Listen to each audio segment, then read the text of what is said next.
Soy Ciu Tenorio y esto es Política y Poder.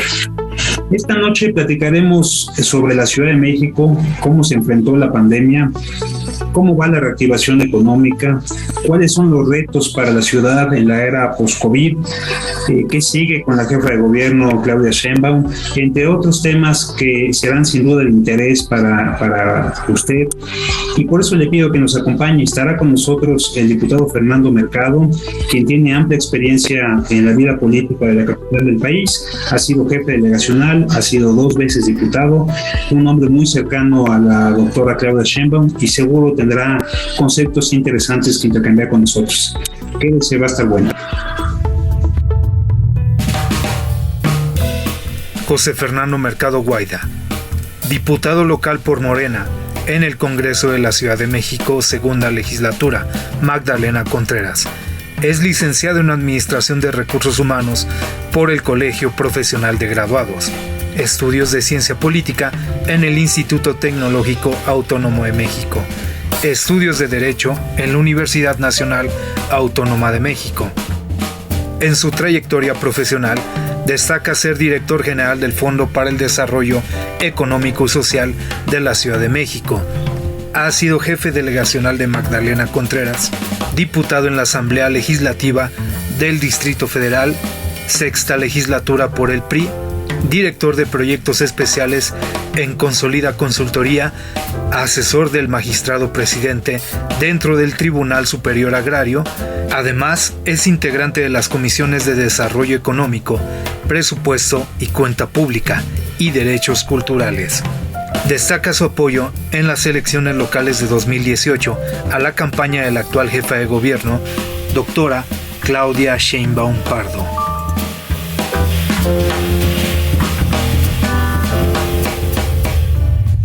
Pues un gusto estar con ustedes.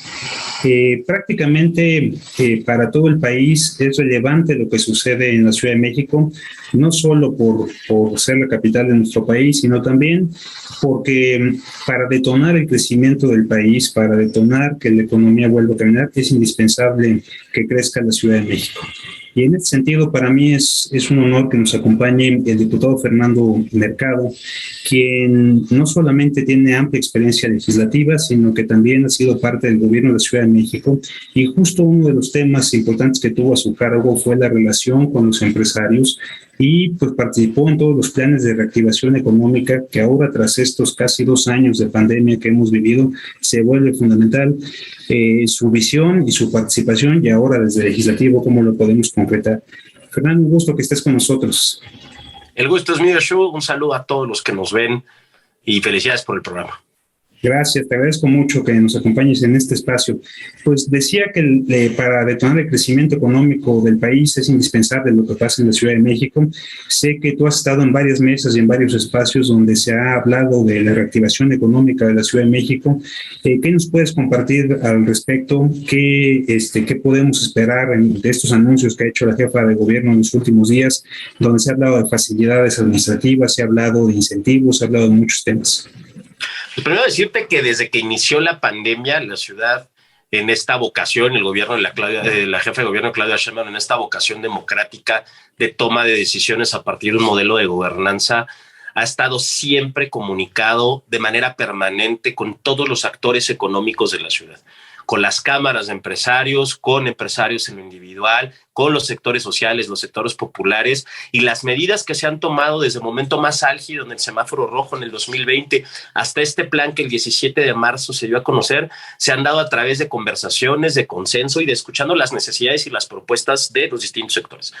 Hay que recordar que la Ciudad de México, siendo la principal economía del país, la que más aporta al PIB, el principal destino de inversión extranjera directa, también fue la más afectada en la parte más complicada de la pandemia. O sea, pensemos la Ciudad de México no como una de las 32 entidades y pues por el tamaño de su economía, la Ciudad de México tiene el tamaño de la economía de Perú país o de Grecia, por ejemplo.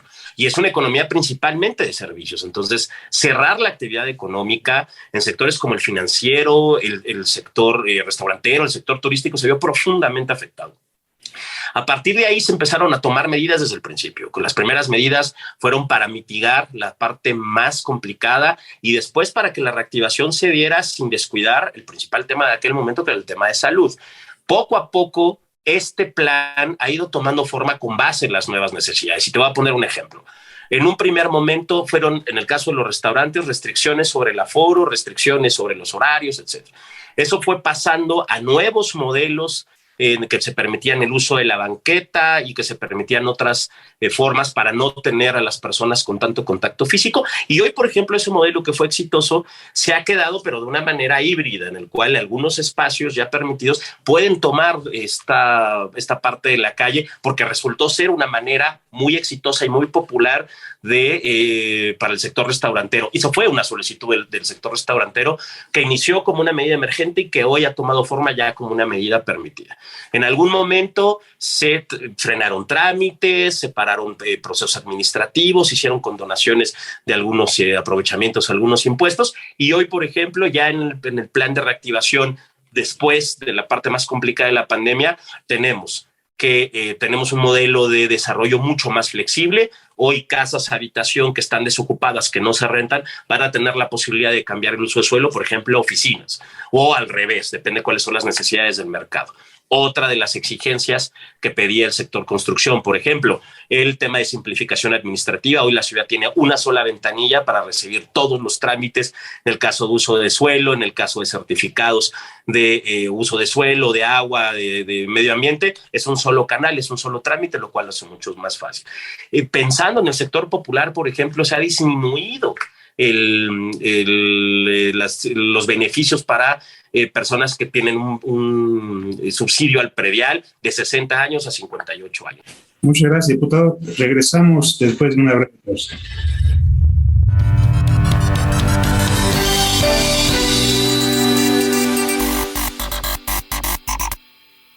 Hola, ¿cómo están? Buenas noches. Hola amigos, bienvenidos a Desarrollo Humano. Soy Gaby Soule.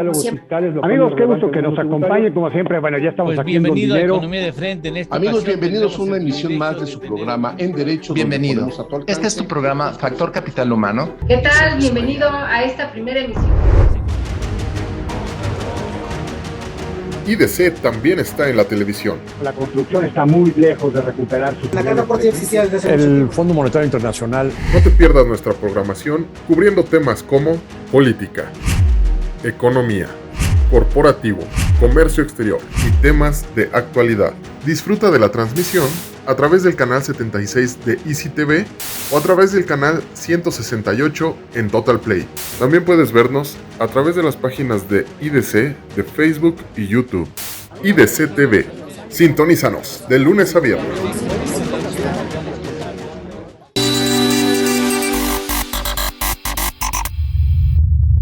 Estamos platicando con el diputado Fernando Mercado acerca de la Ciudad de México, las perspectivas que se vienen de la capital de nuestro país, y pues es imposible no tocar, no abordar lo que sucedió en días pasados relacionado con el proceso revocatorio, en el cual pues los ciudadanos por primera vez tuvimos la oportunidad de refrendar o no el mandato que le dieron las urnas al presidente López Obrador en el 2018. En ese sentido, Fernando Mercado, que les decía ha sido jefe delegacional, también diputado en la Ciudad de México, fue un actor principalísimo de este suceso que vivimos en días pasados.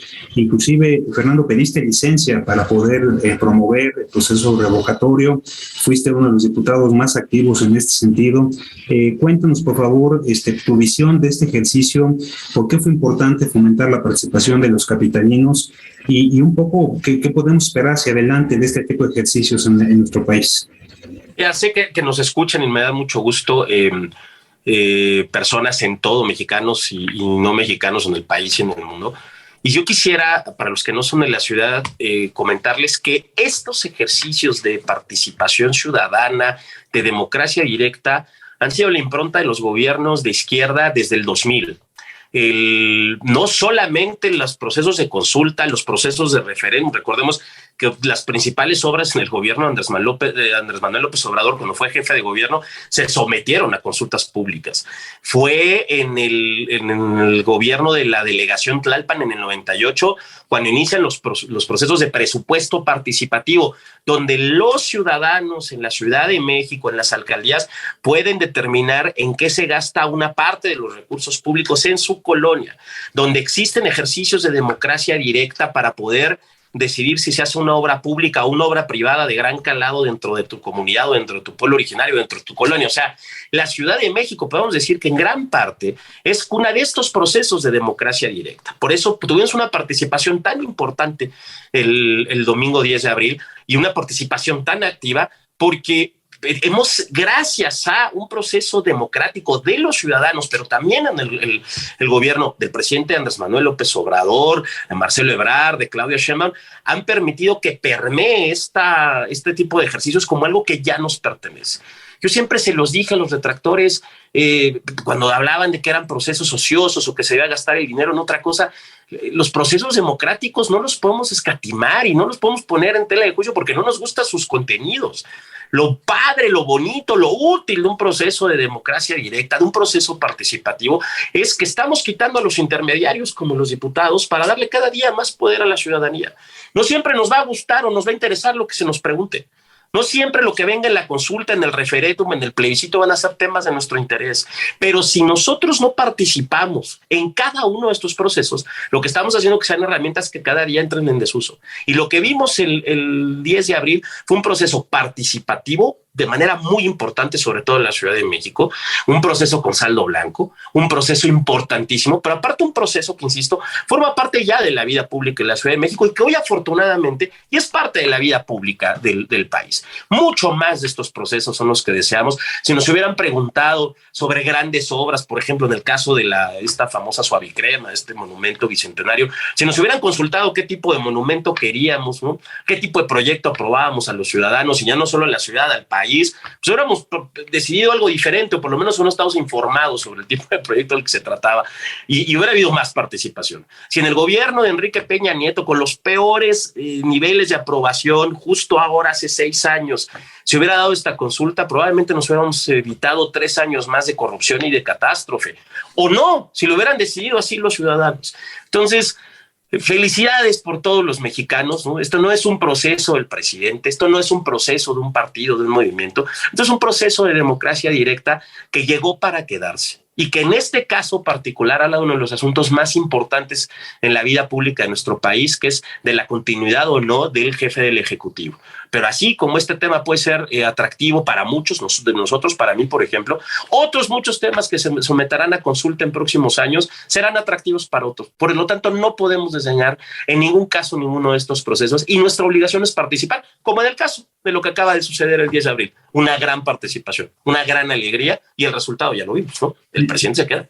En tu visión, diputado, habrá más de estos procesos, no solamente con temas federales, sino también podríamos pensar en un futuro no muy lejano este tipo de procesos para temas más de Ciudad de México, para temas inclusive más a nivel de alcaldías.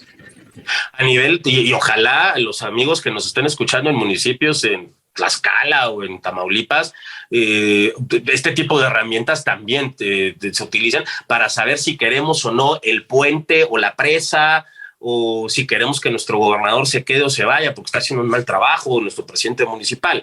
Yo creo que en la Ciudad de México, como ejemplo, estos procesos se dan cada X tiempo, vienen en próximas fechas el proceso de presupuesto participativo en la ciudad, donde, como les decía, son los ciudadanos los que deciden en qué se gasta una parte importante de su presupuesto en su colonia.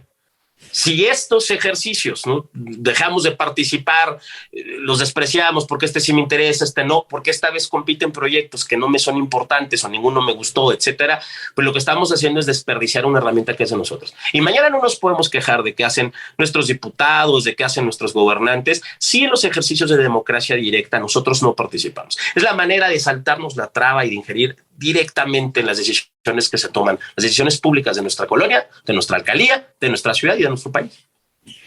Me llama mucho la atención que recuerdes al auditorio que han sido básicamente los gobiernos de izquierda quienes han impulsado esta agenda más porque estamos a unos días de una nueva jornada electoral donde están en disputa 6 elecciones en las que Morena podría, pues en el peor escenario, alcanzar 3 gubernaturas más, y no es que hasta 5. Y en ese sentido, pues ya tendrían más de 20 estados gobernados por la izquierda. Yo creo, y le recuerdo al auditorio, que bueno, pues este es un tipo de instrumentos con el que cada vez debemos sentirnos más familiarizados, irnos acostumbrando, porque parece que llegó para quedarse. Te agradezco mucho la visión de este pues, proceso inédito que fue el revocatorio, y me gustaría, si me lo permites, regresando del corte, hablar un poco de la jefa de gobierno, de cómo ha sido su liderazgo, sobre todo en estos 2 años difíciles de pandemia, y mucho de lo que le depara a la jefa de gobierno, Claudia Sheinbaum, en los próximos meses. Regresamos después de la pausa.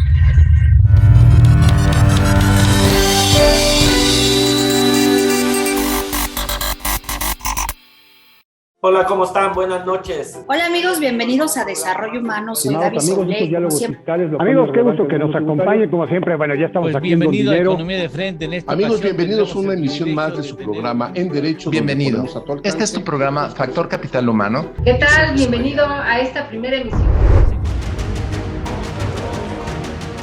IDC también está en la televisión. La construcción está muy lejos de recuperar sus... La carga por sí existía desde hace El Fondo Monetario Internacional. No te pierdas nuestra programación cubriendo temas como política, economía, corporativo, comercio exterior y temas de actualidad. Disfruta de la transmisión a través del canal 76 de Easy TV o a través del canal 168 en Total Play. También puedes vernos a través de las páginas de IDC, de Facebook y YouTube. IDC TV. Sintonízanos de lunes a viernes.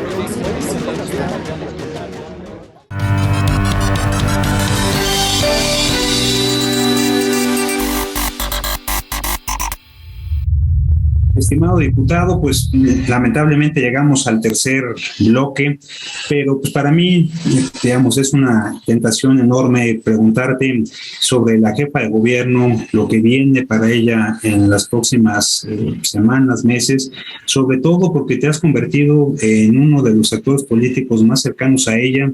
Muchos te ven como uno de sus principales operadores políticos al interior del Congreso de la Ciudad de México. Y bueno, pues claramente todo el mundo ubica hoy a la jefa de gobierno, la doctora Claudia Sheinbaum, como una de las precandidatas más sólidas de Morena a la presidencia de la República. Antes de entrar en la parte política, a mí me gustaría que platicaras al auditorio, pues tú la viste en acción, tú la viste cómo se preparó, cómo trabajó estos casi 24 meses que le tocó pues vivir una pesadilla que fue la pandemia por COVID-19. Platícanos un poquito de ella, tú que has estado cerca de su gobierno, de su administración, inclusive ayudándole en temas tan delicados como la relación con los empresarios. Mira, yo empezaría diciendo que gobernar esta ciudad por su tamaño en población, por el tamaño de su economía, por el nivel de complejidad política y social, es prácticamente gobernar un país. Gobernar es más difícil que gobernar algún país de Centroamérica y algunos países inclusive de Sudamérica. Es un reto impresionante, ¿no? Tenemos una población flotante de 5 millones de personas que diario vienen a trabajar, se van, utilizan los servicios de la ciudad, pero no pagan impuestos aquí. Una ciudad que está rodeada de un Estado de México cada día más violento, cada día con más presencia del crimen organizado, y la tendencia en la Ciudad de México va en sentido contrario, la disminución de los delitos de alto impacto en la Ciudad de México, del desmantelamiento de bandas, ha sido un ejemplo a nivel nacional. Las ciudades, las alcaldías más seguras del país, ya muchas se encuentran en la Ciudad de México, cuando hace 7 años eso parecía imposible. La Ciudad de México hablaba ya de sus propios cárteles, la discusión pública versaba sobre si ya estaba en Jalisco Nueva Generación, que qué plaza era nuestra, etcétera, y en 6 años complicadísimos, en 4 años de gobierno complicadísimos, esa tendencia se revirtió. Y empiezo por el tema de seguridad, porque imagínate, una ciudad rodeada por el Estado de Morelos, el Estado de México, siendo una ciudad tan poblada, una ciudad tan complicada por su diversidad, en el tema más importante que está en la cabeza de la opinión pública, ha mejorado de manera sustantiva, ¿no? Estamos hablando de una disminución del 28% de delitos, sobre todo los delitos de alto impacto. Estamos hablando de una ciudad que en el resto del mundo los alcaldes, los gobernadores que pasaron por la pandemia no pudieron soportar una reelección y sus niveles de aprobación están abajo del 40-30%, y a veces porque no hicieron mal los gobiernos, simplemente porque la pandemia generó grandes afectaciones y no estaban preparados para manejarla. Y pues para utilizar una encuesta promedio, la del Universal de hace 3 semanas, pone a la jefa de gobierno con un 61.7% de aprobación. Después de esta catástrofe sanitaria que fue la pandemia en el mundo, tenemos una jefa de gobierno que no es que salga bien librada, es que tiene un gran apoyo y respaldo de los ciudadanos. Tenemos la jefa de gobierno que en la campaña habló de que íbamos a ser una ciudad tecnológica, una ciudad innovadora, una ciudad conectada, y hoy somos la ciudad con más puntos de conectividad a Internet gratuitos en el mundo. O sea, en la Ciudad de México es más fácil, sin que te cueste un centavo, conectarte a Internet que cualquier ciudad europea o cualquier ciudad de Estados Unidos, ¿no? Creo que son cosas que a veces cuesta trabajo comunicar, sobre todo por la inmediatez de otros temas como el caso de la pandemia. Pero estás hablando de una candidata a la jefatura de gobierno que prometió algo que hubiera sido comprensible que no se puede cumplir porque las circunstancias cambiaron, y se está cumpliendo a rajatabla ese proyecto innovador y de derechos. Estamos hablando de una ciudad, de un gobierno, el de Claudia Sheinbaum, que ha puesto el ejemplo de nueva cuenta en una nueva generación de derechos y un cuidado grande, de gran responsabilidad en el medio ambiente. En la Ciudad de México, el tema de plásticos de un solo uso, leyes como la ley Olimpia que castiga el hacer públicas imágenes y fotografías íntimas de una persona. Estamos hablando de una ciudad que ha fortalecido sus pueblos originarios y los derechos que esos pueblos tienen a través de un sistema de protección en el mismo modelo urbano que tiene la ciudad. Estamos hablando de una ciudad que ha demostrado que bien gobernada por Claudia Sheinbaum puede ser moderna, puede inscribirse en esta gran agenda internacional de innovación y de derechos sin perder su esencia popular y plural. Entonces, yo hoy te puedo decir, como haciendo un corte de caja, que este ha sido un gobierno que cumplió lo que prometió, a pesar de las terribles circunstancias que nos trajo la pandemia, pero sobre todo un gobierno que no ha dejado, la jefa de gobierno nunca ha dejado de poner los criterios técnicos, científicos, académicos como base de la toma de decisiones, pero sin perder esa vocación democrática que los gobiernos de izquierda han tenido en la ciudad. En la ciudad se consulta, en la ciudad se pregunta, en la ciudad la gente participa. La jefa de gobierno todas las semanas recibe por lo menos 2 días a la semana presencialmente, antes por teléfono y antes presencialmente, a los ciudadanos para atenderlos de manera directa. Es lo primero que hace después el gabinete de seguridad. Entonces estamos hablando de una persona que conoce cuál es el problema de la alcaldía Cuauhtémoc, de Iztapalapa, de Magdalena de Contreras, porque platica directo con los habitantes. Una jefa de gobierno que inicia su jornada a las 5 de la mañana y la termina a las 9 de la noche. Y no hablo de eso como fuera un acto de sacrificio, tal. Estamos hablando de una persona que se dedica de tiempo completo a la ciudad, que conoce la problemática y que ha planteado, como lo dije ahora, lo repito, ha planteado que lo que se prometió en campaña, a pesar de las adversidades, se está cumpliendo y se está cumpliendo en tiempo.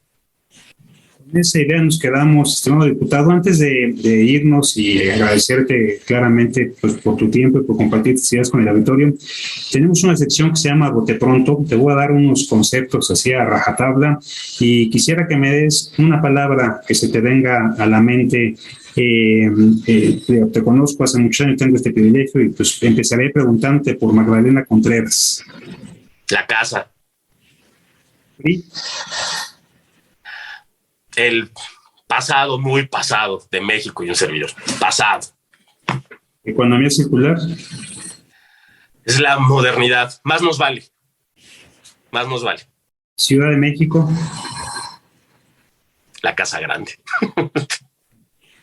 Morena. Transformación. Y finalmente, Claudia Sheinbaum. El futuro.